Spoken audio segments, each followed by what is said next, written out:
হাইরে পাট আবাদ করা কি খাটনি দেখেন, একবার কাড়া নাগে, একবার পিল দেন আগে, আবার জাগ দেন আঁকবো, ফেরা দন আঁকবো, দুয়ে ঠেয়া ফেরা আর বান্ধা নাকবো, আরের হুকা দেন আঁকবো, তারপরে মাপা নাকবো, তারপরে সে বাজারে।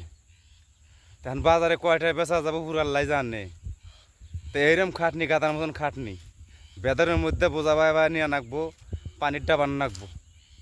হাইরে হাইরে, এটা পাহাড় আবাদ করা না জম্মত আবাদ করা, বুঝছেন, সমান সমান। কিসের নিগে একবার নিরান নাগে, একবার দুনা দেন আগে, একবার কাড়া নাগে, একবার পিল দেন আগে, একবার জাগ দেন আগে, একবার দোয়ান আগে, আর একবার বাজারে নেন আগে। দেখছেন পাড়ার আবাদ কিরম ফুর্তির আবাদ। এর মতন খাটনি কোনো বস্তুরই নেই জানেন। এ বোঝাবা যখন এই বিলে পারে নেন আঁকবো, হা রে হাইরে খাটনি আর রে ওই এই কথা আর কবার নাই, উপর আল্লাহ জানে। যাই গিয়া ভুই না হাল দিছে যদুল, দয় নাকবো, না দল তার উপায় নাই। কি করবো, এই যে পিল দিতেছে আনার আবার কি কন, আমরা কহাম না, কিন্তু আমরা পিল কই।